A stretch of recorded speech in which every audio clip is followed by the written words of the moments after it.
जहां कोरोना की भयावहता दूसरी लहर अभी थमी ही नहीं है कि पार्टियों ने अब इस महामारी में हुई मौत के आंकड़ों पर राजनीति करना शुरू कर दी। कोरोना से हुई मौत के आंकड़े छुपाए जाने को लेकर भाजपा और कांग्रेस के बीच एक दूसरे पर आरोप और प्रत्यारोप लगाने की शुरुआत हो गई है। भाजपा ने राज्य सरकार पर कोरोना से हुई मौत के आंकड़ों में भारी फेरबदल और जारी सर्टिफिकेट में मौत के आंकड़े छुपाए जाने का आरोप लगाया है, तो वहीं कांग्रेस द्वारा इस मुद्दे को लेकर साफ कहा जा रहा है कि इसमें आंकड़े छुपाए जाने जैसी कोई बात ही नहीं है। उल्टा कोरोना से बढ़ती मौत का जिम्मेदार कांग्रेस द्वारा केंद्र सरकार को ठहराया जा रहा है। रमन सिंह ने राज्य सरकार पर आरोप लगाते हुए कहा कि कोरोना से हुई मौत के आंकड़ों को स्वास्थ्य विभाग जारी करता है, लेकिन उस आंकड़े में और उसी दौरान नगर निगम के द्वारा जो डेथ सर्टिफिकेट जारी किया जाता है उसके आंकड़ों में ज़मीन आसमान का फर्क है। कृषि मंत्री रविंद्र चौबे ने केंद्र पर ही आरोप लगाते हुए कहा कि सबसे बड़ी चूक तो केंद्र सरकार ने ही की है।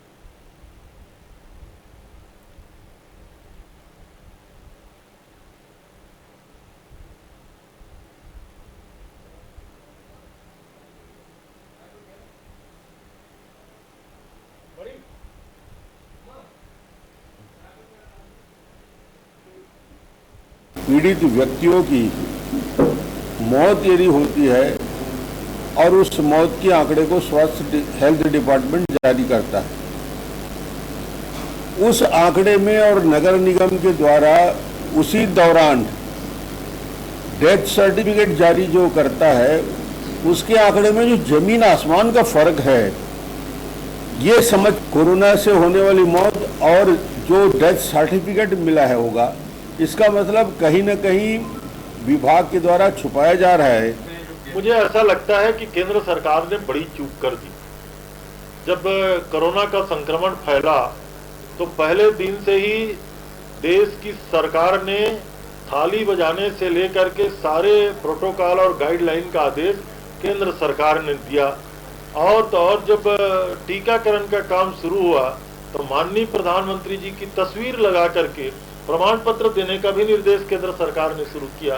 तो मुझे ऐसा लगता है कि ये चूक केंद्र सरकार ने कर दिया और इसी के कारण आप देख रहे हैं कि लगातार गंगा जी में 30,000 35,000 जो लाशें बहाई जा रही हैं, उसके आंकड़े आपके सामने नहीं आ रहे हैं।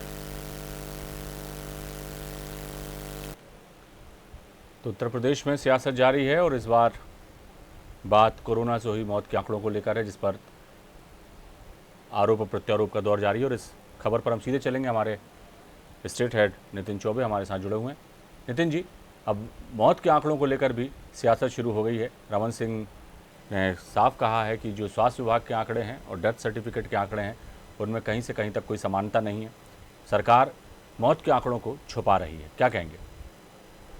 जी, निश्चित तौर पे पूर्व मुख्यमंत्री रमन सिंह ने सीधे सीधे सरकार के आंकड़ों पे प्रश्न चिन्ह उठाते हुए, कोरोना से हुई मौतों के आंकड़ों पे प्रश्न चिन्ह उठाते हुए सवाल दागा कि जो सरकार है या सरकारी महकमा है वो मौत के आंकड़े छुपा रहा है। क्योंकि उन्होंने जिक्र किया कि 2020 में अगर 12 महीने में 9,500 मौत के सर्टिफिकेट नगर निगम से जारी हुए थे, वहीं केवल 5 महीने में मई के महीने तक 2021 में 7,500 आंकड़े जारी हुए हैं नगर निगमों से। लेकिन अगर स्वास्थ्य विभाग के आंकड़ों की बात करें तो वो उससे काफी भिन्न पाए जाते हैं। तो ये इस तौर पे साफ नजर आता है कि ये कहीं ना कहीं मौत के आंकड़ों को सरकार छुपाने का काम कर रही है। और उन्होंने साफ तौर पे कहा कि कोरोना काल में जिस हिसाब से स्थिति संभालने में सरकार कहीं नाकाम रही और मौत के आंकड़े लगातार बढ़े, लेकिन सरकारी आंकड़ों में उनको कम दिखाकर सरकार कहीं ना कहीं कोरोना पे अपनी संक्रमण की झूठी स्थिति दिखाना चाहती है। इसको लेकर सीधे सीधे कृषि मंत्री रविंद्र चौबे ने पलटवार करते हुए कहा कि एक तो जब केंद्र में बैठी सरकार को जब कोरोना का संक्रमण बढ़ रहा था तब वो थाली बजवा रहे थे, दिए जलवा रहे थे। उस बीच में अगर ये आंकड़ा और मौत का आंकड़ा बढ़ा तो उसके लिए जिम्मेदार कौन है? और आंकड़ों में हेराफेरी केंद्र के द्वारा हो रही है, ना कि राज्य के द्वारा। क्योंकि उन्होंने गंगा जी में बहती हुई लाश का उदाहरण देते हुए कहा कि करीब करीब 30 से 35,000 ऐसी लाशें हैं जो गंगा जी में बहाई गई, जो आपने वीडियोज और फोटोज देखे और जो जानकारी निकल के आई। तो उन लाशों का आंकड़ा केंद्र कहीं देने में असक्षम रही है और उनका महकमा असक्षम रहा है। वो दोषारोपण राज्य सरकार में कहीं करना चाहते हैं। अगर रमन सिंह जी को मौत के आंकड़ों की सही पूछताछ करनी है तो क्यों ना वो केंद्र से करें। इसको देखते हुए छत्तीसगढ़ में लगातार ट्विटर मौत को आंकड़ों को लेकर, चाहे अजय चंद्राकर हो, पूर्व मंत्री ब्रजमोहन अग्रवाल हो, सरकार को घेरने का प्रयास कर रहे हैं, खासकर मौत को आंकड़ों को लेकर। लेकिन जब सरकारी महकमे से भी इस बात का क्लियरिफिकेशन निकल के आया, क्योंकि लॉकडाउन के कारण नगर निगम और जन सेवा से संबंधित जो काम है वो पूरी तरह से बंद थे, और जनसेवा में खासकर की मौत, जन्म और मृत्यु के प्रमाण पत्र भी लेने आमजन जाते हैं। तो जब लॉकडाउन हटा और मौत के आंकड़े निकलना चालू हुए और सर्टिफिकेट्स बने, तो लॉकडाउन हटने के कारण जो संख्या है वो अचानक बढ़ती हुई नजर आई होगी।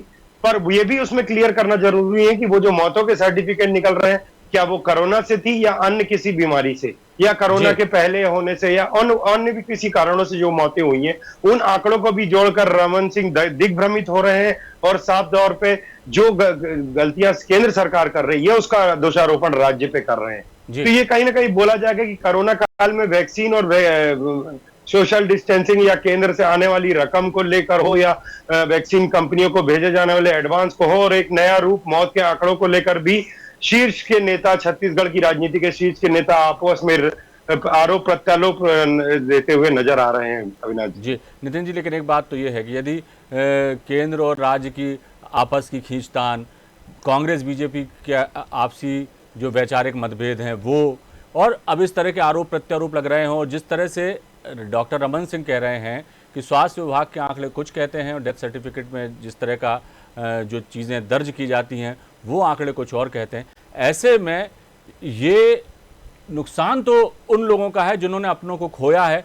यदि इस तरह की कहीं कोई गड़बड़ी है तो उसमें बहुत ज़्यादा जो है नुकसान उन लोगों का है जिन्होंने कोरोना में अपने परिजनों को गंवाया है, जिनकी मौत हुई है, उनके जो आश्रित हैं उनको यदि कोई सरकार, केंद्र सरकार द्वारा या राज्य सरकार द्वारा लाभ मिलता है तो उससे वो वंचित हो सकते हैं। बहुत सारी कठिनाइयाँ इन आंकड़ों की गलत आंकड़ों की वजह से यदि आ रहे हैं तो हो सकती है। तो इस पर भी सरकार को गंभीरता से विचार करना होगा। नितिन जी जी, निश्चित तौर पे रविंद्र चौबे जी का भी यही कहना था सबसे पहले तो कि सरगुजा और जगदलपुर के मौत के आंकड़े कमीशन या कंबाइंड नहीं हो सकते हैं डिपार्टमेंटली कलेक्टिव इंफॉर्मेशन देने में कहीं डिपार्टमेंट से थोड़ी गलतियां हो रही हो, लेकिन आंकड़े, मौत के आंकड़े सरकार किसी तरह से नहीं छुपा रही है, क्योंकि आज की समय में पब्लिक इतनी ज्यादा जागरूक है कि उसके घर में किसी भी होने वाले जन्म और मृत्यु का वो तुरंत प्रमाणीकरण कराती है, क्योंकि राशन कार्ड का मामला है, भू संबंधी अभिलेखों का मामला है, उसमें उनकी मृत्यु और सरकारी योजनाओं का फल या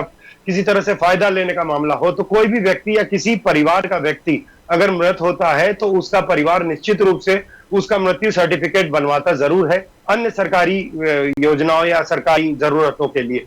तो ये रविंद्र चौबे जी का साफ तौर पर कहना था कि मौत के आंकड़े तो कोई भी सरकार चाहे तो जिस हिसाब से नहीं छुपा सकती।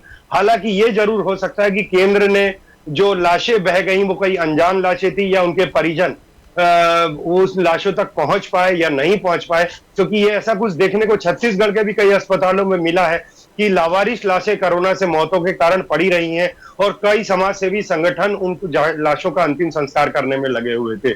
तो निश्चित तौर पे इनको लेकर भी मौत के आंकड़ों में डिफरेंस आ सकता है, क्योंकि उनके परिजनों तक अगर वो बात नहीं गई है कि उनका परिवार का सदस्य जिंदा है या दुनिया में नहीं है, तो इसको लेकर जरूर भ्रम फैल सकता है। लेकिन इतना कलेक्टिव कि आंकड़ों में सरकार को फर्क पड़ जाए या विपक्ष उस पर आरोप लगा दे, ये धरातल पे होता कहीं नहीं नजर आता अविनाश जी। ये केवल राजनीतिक आरोप प्रत्यारोप के लिए तक ही जायज नजर आता है कि पार्टियां एक दूसरे के ऊपर आरोप और प्रत्यारोप कर सकें। कुल मिला के मुद्दा तो यही है नितिन जी कि जो कुछ भी हो, जो हितग्राही हैं, जो पीड़ित हैं, उनको न्याय मिले और इसके लिए सरकार गंभीर हो। और रहा सवाल सियासत का, तो सियासत तो दस्तूर है कि हर मुद्दे पर सियासत होती ही आई है हमारे देश में और अभी भी हो रही है, तो इसमें अचरज नहीं होना चाहिए। लेकिन बात वही है कि किसी भी जो है कोई पीड़ित को न्याय मिले, उसको इलाज मिले और बेहतर ज़िंदगी उसको देने की कोशिश या सरकार करती है तो वो होना चाहिए। और इसमें विपक्ष को भी साथ देना चाहिए सरकार का। यही फिल वक्त जो है वक्त की दरकार है और कहना चाहिए कि ज़रूरी भी है। बहुत बहुत शुक्रिया नितिन जी इस तमाम जानकारी के लिए।